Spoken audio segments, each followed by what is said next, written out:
Chief's office. Perfect. Yes, hi. I'd like to request a fire investigation report. I have a number here, report number. Okay. Well, what you need to do is call the city law department and do a FOIL request through them. I'll give you their phone number. I already have it for corporation counsel. Yeah. And then do a FOIL request. Mhm. All right. Why was I called up SPD records division with this report. They told me to call this number right here to get this report and to give you this report number and that you would give it to me. No, that's not the way it works, and they know that. I don't know why they told you that. Well, they I don't know.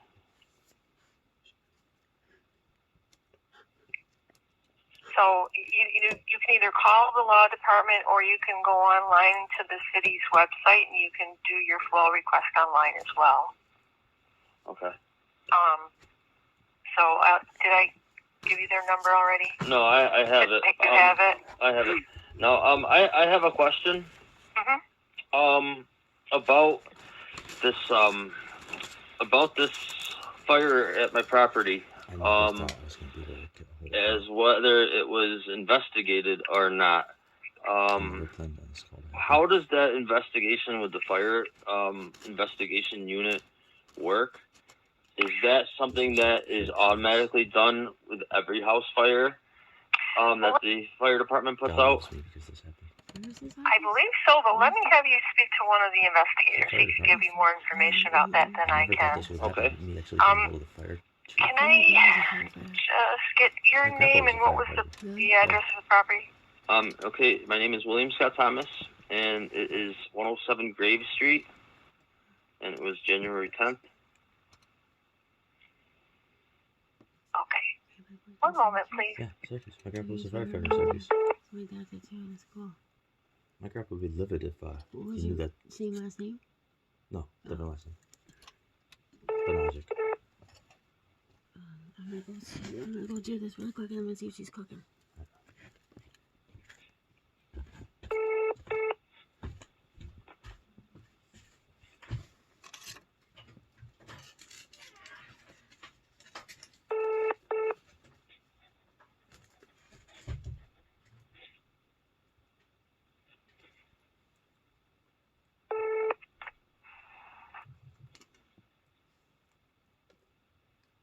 Investigator Corbett. Yes, hello, Investigator Corbett. My name is William Scott Thomas. I have some questions about the house fire at my property on 107 Grave Street on January 10th. I have some questions. What was the day? January 10th? January 10th. Okay. I have some questions about the fire investigation unit. Okay. On the ongov.net website, I saw that you have to call into 911 to request the fire investigation unit for an investigation. And I just would like to know if a fire investigation was ever done on my house fire on that day or not. Because I have a report number that I was given from the sheriff's office, which is on that website. That it says to call the sheriff's number to request the investigation report, and they gave me the SPD records division number to get my report. I called them. They wouldn't give me my report. They told me I had to call City Hall to the Corporation Council to FOIA request the police report, and then they gave me the records division gave me your number right here to request the fire investigation report.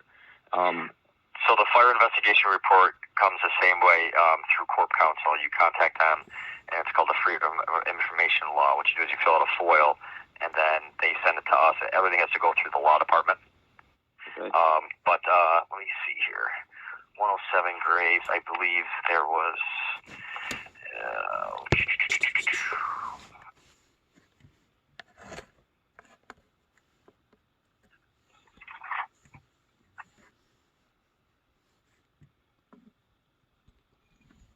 Okay, yeah. There was an investigation. So yeah, if if you fill out the FOIL, you can get the report on that, whatever information that we do have. You said there was an investigation. Yes, if there was a structure fire there, which it looks like there was an investigation done at that address. You just have to just go through the proper channels, go through the law department, contact the Corp Counsel, fill out the FOIL report, and then they will send it to us, and then we will get the report together for them. I have a question for you. How come I was never questioned? Were you at the scene? I was not at the scene when the fire was, when the fire department arrived and put out the fire. I was called to the scene by the police after the fact, and I arrived about an hour later. Okay, how did they contact you? By phone. Actually, I think I remember. Were your parents around? I think wasn't your phone dead all day? You kept trying to call your parents, and your phone kept dying. Yeah, I did have problems with my phone dying, but I did talk to the SFD fire inspector, Robert Thompson, requesting a fire investigation. I also requested a fire investigation with the commanding police officer, Cecil, and I had stated to both of them my grave concerns that this was an arson fire, and I had evidence. And okay, what evidence do you have? This is the first time hearing of it. I don't believe that this is the first time hearing from it, because my parents had a sit-down meeting with Fire Chief Corbett and Fire Investigator Allen, where they spoke with him for about an hour. They told me. Yes, I was there. I spoke with them. I'm not a chief, okay. But we did speak with your parents, and as you can, I'm not sure what information you're trying to tell me that they gave us. What information do you have? They had some of the stuff that I had concerns about at that time on that day, and since then I've done my own investigation into this fire, and okay, so I have a myriad of evidence. I'd like to disclose that to you, but it's nothing I can do right now on the phone. I have substantial, concrete, black and white, physical evidence that this was an actual arson fire, that it was criminally coerced amongst two people. Well, any information you have, we would definitely accept. So if you would like to meet up at some point, I can get your, let's see, your name is William Scott Thomas. You got a phone number, William? Yes, 315-863-6363. It's the same number I gave to both police officer Cecil and Fire Inspector Robert Thompson to specifically have a call. I never received any call. And it wasn't until, I'm trying to follow up on this, and I had to go onto the ongov.net site to read that I had to call 911 to request a fire investigation unit when, this was supposedly done. That was already done. When there's a structure fire, there's an investigation done. No, there wasn't, because I wasn't contacted. The tenants at the house were not contacted. I have tenants that it wasn't done properly. I can tell you that.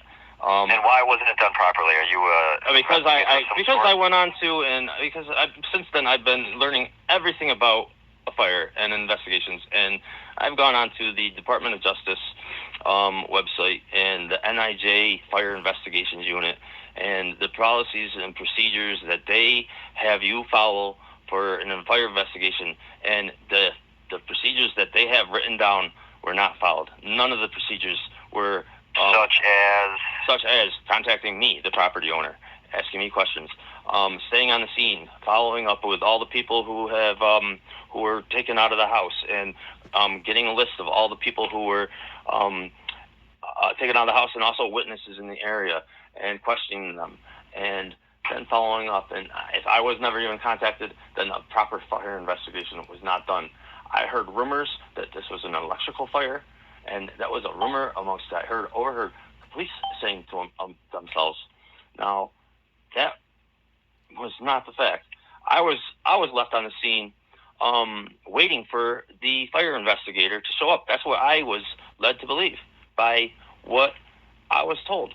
by who? By commanding police officer Cecil and also fire inspector Robert Thompson. I was waiting on the scene for the DPW to show up and board up my house, and also for the fire investigator to show up, because I was led to believe that they weren't there yet. So I stayed there. Well, let me tell you something. I know that I was at that scene with the lead investigator, and the people that were in that building scattered when this fire happened. It's not like we didn't try to find people, but there was people in and out running all over the place, and we weren't getting the truth from pretty much anybody on scene. I disagree.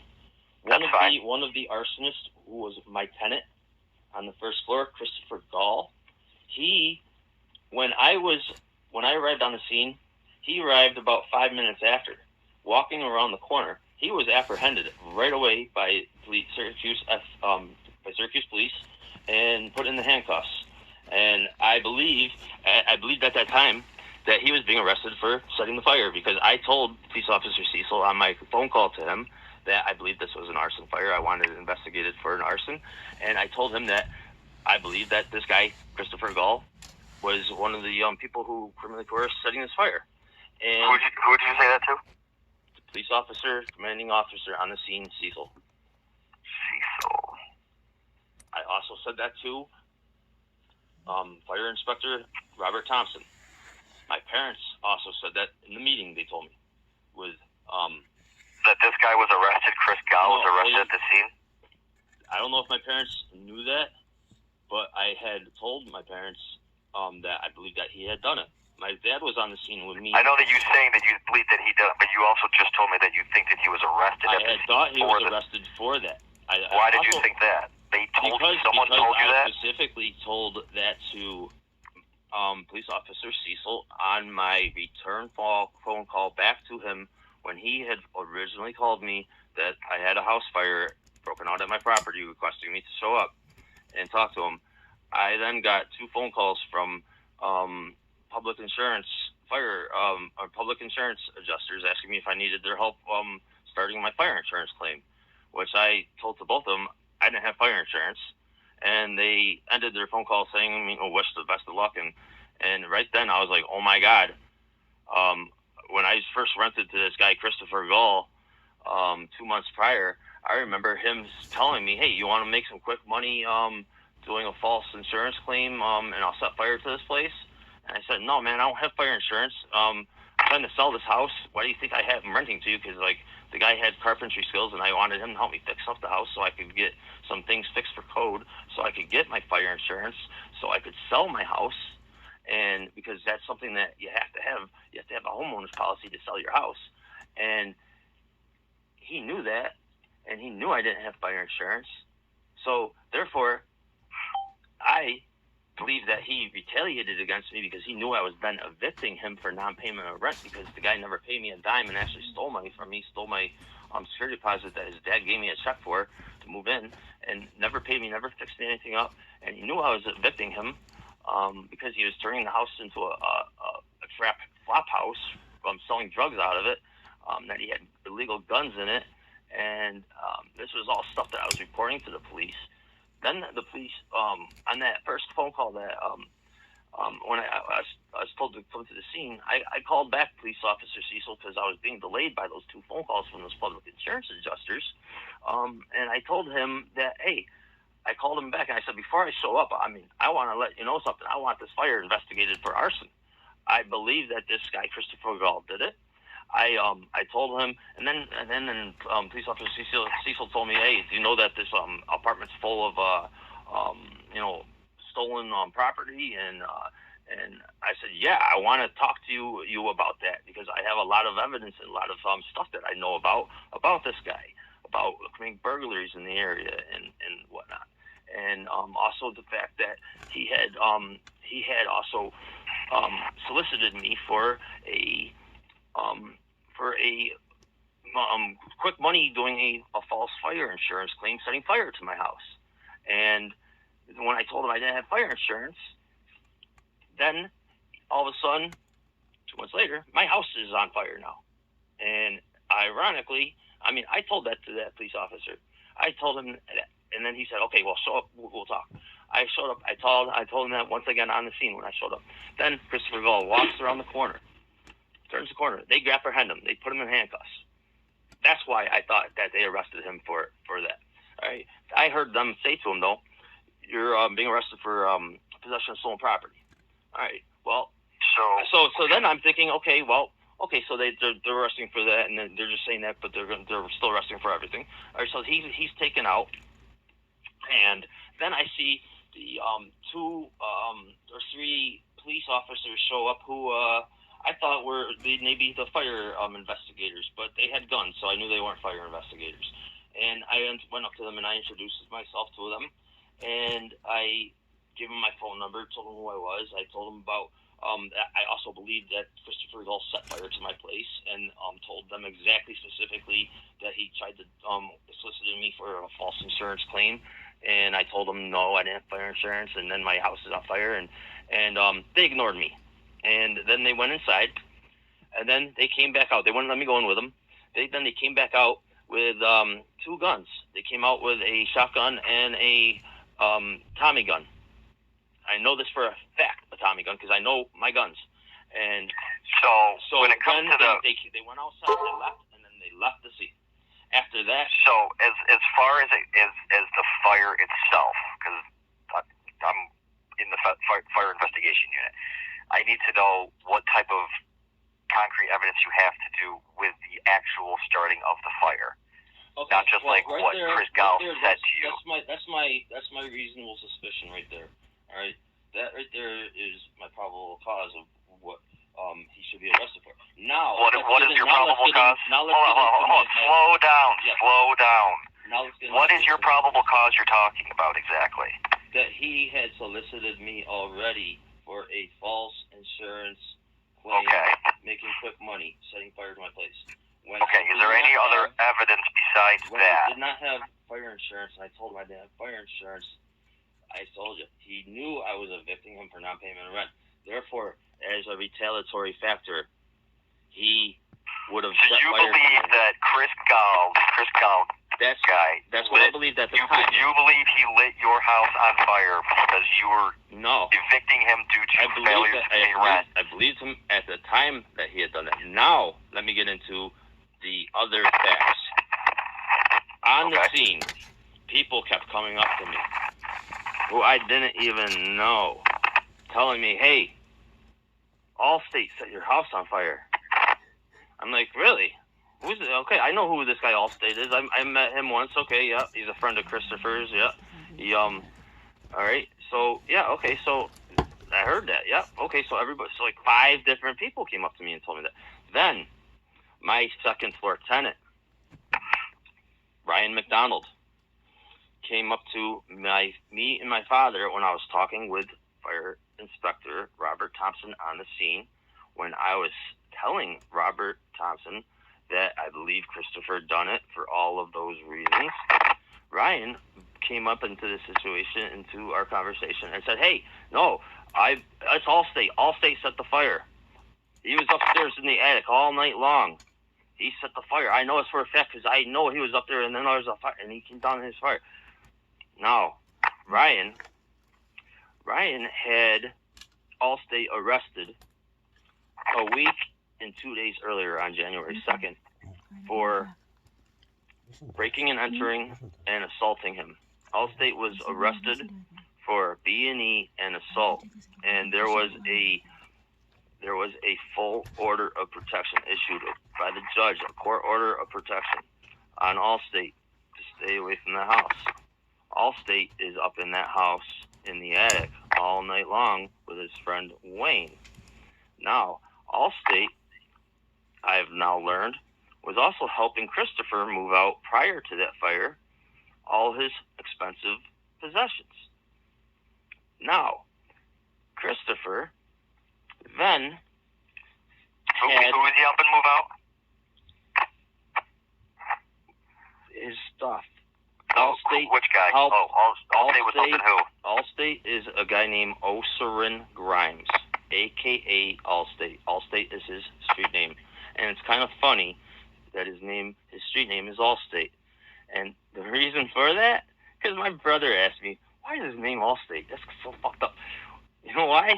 I said to him, because I believe when Allstate comes around, people gotta call their fire insurance Allstate insurance because he sets fire to places. And you know what? I now have heard that he has been involved in about 4 other arson fires. I have addresses. Okay, and he has not been held accountable for any of them, and the police know this. I believe he's a confidential informant. I also believe that Christopher Gull is a confidential informant. Let me get into the reason why. On that day, Ryan came up to me and my dad, and he said, no, Allstate set the fire.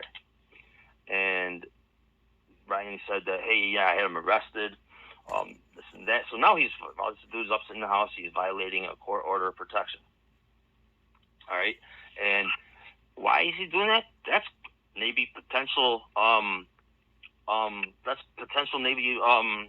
murder, because Ryan's going to be going to court to testify against Allstate, and Allstate could be taking him out, murdering him because he doesn't want him to testify against him. So maybe he wants to kill him. That's a potential murder right there, setting fire right above his head while he's sleeping, like right downstairs on the 2nd floor. Now, Robert Thompson, I knew this, and I told Robert Thompson this then, and he heard it, and also I called him after the fact, because when Robert Thompson then left the scene, and my dad left the scene, and Ryan then stayed with me for a couple minutes, and we're sitting in my car. And right then, Robert Thompson put the SPD in charge of securing the house for what I was to believe was until the fire investigation unit came to do the investigation, because I was led to believe they didn't even arrive yet. And they had already come and gone by that point. Right. This is what I'm learning now. All right. I was at the time, and still up until this day, didn't know that. I actually didn't know that until I saw this show last night, Seattle Fire, and it's pretty crazy because in this fire, in this show last night, they're part of the show was about this fire investigation that wasn't done right, and these two firefighters are trying to do an investigation themselves, just like I was doing, because it wasn't done properly, and they were pissed off. That, dude. I do know that. Don't question me about this. Don't question me like that. You look what you're calling a fire investigation and telling us that we don't know what we're doing, and then you're talking about how you watched a TV show. I watched the TV show last night. Guess so what? You must be a professional. Did you have a dog did you do a taxonomy? A taxonomy about if there was an accelerant done? If there was an accelerant used, was there a taxonomy done? Yes or no? We have other Was there a taxonomy done? You have to foil any information you want. I will.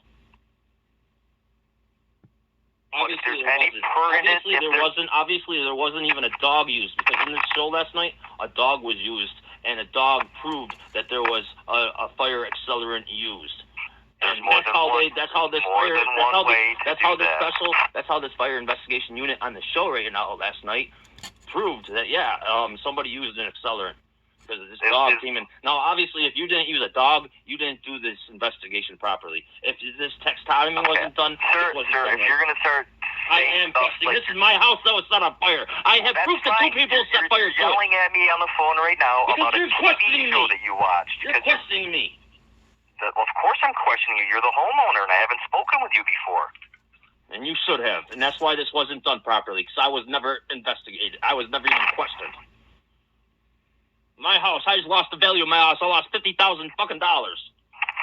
Well, because I didn't have a fire insurance, because I couldn't afford it, because this guy knew I didn't have it. I know, but you're placing blame on everyone else when people everyone else was on the scene, including your parents who weren't there. Guess what? You know what I believe? But you couldn't be bothered that day. You know what I believe? If I had fire insurance, when I showed up on the scene, I believe I was going to be arrested if I had fire insurance, because they were going to blame me. Because I was being framed for it. No I was being sense. framed for it. Yes, I was. I was being framed for the So fire. you didn't come because you thought you were going to get arrested? No, I did not. No, I didn't say that. I said that's what you just said. No, I said I now believe. I said I now believe if I did have fire insurance, and this is because of my phone call with this public insurance adjuster that I called back and had him call me, and I spoke with him for about a good half hour, and he said, and because I now know that if I did have fire insurance. Also, my insurance company would have a special fire investigation unit themselves to help them avoid false insurance claims. They have their own fire investigation unit that would come and look at this for this house fire being an arson. And since I didn't have fire insurance, I didn't have that either. I didn't have that protection, and because I didn't have that protection. I learned from this public insurance adjuster that, geez, these fire insurance units, when they show up, one of the first people they question is the homeowner. They question the homeowner, and they look at him as the first person who could be the arsonist. Always. Because, you know what? Insurance fraud. Well, guess what? I didn't have insurance. Ha! So, therefore, I wasn't going to be investigated as the person who's the arsonist. Thank God, because now I believe that I did have fire insurance. I was going to be arrested because, you know what? I was being framed for this. And I can tell you that is a fact. I have evidence up in the attic that I found my own fucking flashlight that Christopher stole from me. Christopher, in the attic of the fire. In the attic, I found my own flashlight Christopher stole from me. It has my name engraved in it. Okay, that's just hard up in the ashes. Because they used that when they were upstairs in the attic setting fire to the place. And they mistakenly either left it behind or they purposely left it behind. So I was going to be looked at as somebody who set the fire to my own house. Now, let me get into some other evidence. People aren't going to go into your attic and find your belongings in your own attic. Exactly, because you know what? If this was investigated properly, I should have been asked. I should have been part of this investigation. I should have been shown all evidence. I should have been, hey, look at these pictures. Do you see? Were you at the scene? Because I was at the scene. No, I was not I never at the saw scene. You. And we also talked to your parents in person. And, you're just going to keep talking over me. I guess you don't really want to hear what I'm trying to say. We were sitting across the table from your parents. You could have came and met with us. We tried to meet with you. You had all these issues going on that day, including your phone constantly dying. I'm not sure. I don't know who you are. I don't know what you look like when I'm at the scene. Yeah, okay, there's not a big... You gotta understand, there's not a big picture of you on the front of the house. No one knows what you look like. Actually, you're wrong. There is a picture, and it's on Syracuse.com. I'll send you a link right now. How's that? Send me... No. No? Okay, fine. Because you're not making There is a picture of me in front of my house, and I'm telling you, you're wrong when you just said that, and it's what I said funny. On the house. I have other things to do right now than argue with you about just you have other things to do yelling at me on the phone. I'm trying to get information. You have other things to do? Are you serious? From you, but all you do is constantly talk over me. That's all you do. You do not answer any of my questions. All you do is keep talking about stolen property, which is a police matter. I need to know information on why you think they started this fire and how they did it. Not just he said, she said stuff. All of that stuff I have also written down because that all does also matter. But you keep saying you have concrete evidence and you have told me none of it. Because I haven't even gotten to it yet. Because then go ahead and talk about that. I'm trying to give you a lead up to it. And I already told you I have it. It's in my phone. It's in recordings. It's also in pictures. It's also in witnesses that I have. Numerous witnesses. I'm going to give you a phone number. You can send all your videos and all your pictures to this phone number. Okay? I'll tell you what. I'll do something better. I'll send you a link to a openpolice.org website where I'll be filing my police misconduct complaint about this being mishandled, okay?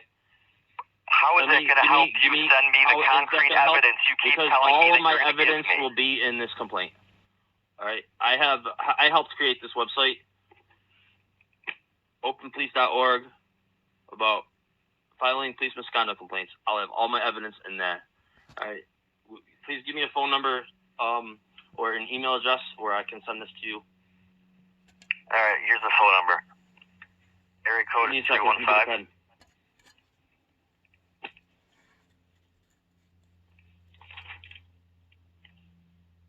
Go ahead. 315-200-9247. Is that a cell phone number? That's a cell phone number. Is that your cell phone number? That's my work number, yeah. What's your name? My name is Investigator Corbett.